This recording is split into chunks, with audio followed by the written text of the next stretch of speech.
في أجواء غمرته البهجة وتلألأت فيها الابتسامات، شهدت محافظة مأرب إقامة العرس الجماعي الأول لأبناء محافظة البيضاء بتنظيم من ائتلاف العون والتنمية ل260 عريسا وعروس. هذا اليوم العظيم يوم من أيام الله يحيي أبناء البيضاء، العرس الجماعي الأول لأبناء محافظة البيضاء لعدد 260 عريس وعروس من أبناء المحافظة، من أبطال الجيش والمقاومة والأمن، ممن شاركوا وجرحوا وخضبوا الجبهات بدمائهم وجادوا بكل ما يملكون.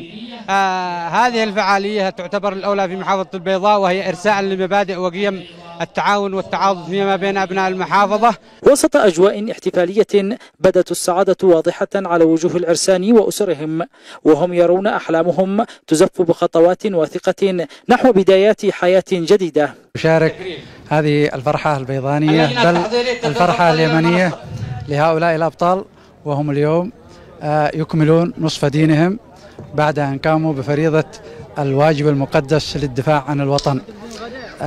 هؤلاء الرجال الأبطال يحيون ومعهم مجموعة من أبناء البيضاء الرجال الأوفياء يحيون هذه المناسبة، فنقول للعرسان ألف ألف مبروك. يهدف هذا العرس الجماعي إلى التخفيف من أعباء الزواج في ظل الظروف المعيشية الصعبة وتسهيل الطريق أمام الشباب لإكمال نصف دينهم.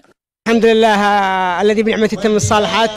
هذا العرس وهذا المشروع وهذا بداية خير ساهم في عرسنا بعد أن كنا يائسين ومحبطين في هذا الأوضاع وفي بالذات في هذه المرحلة، لكن هذه المبادرة جاءت خففت علينا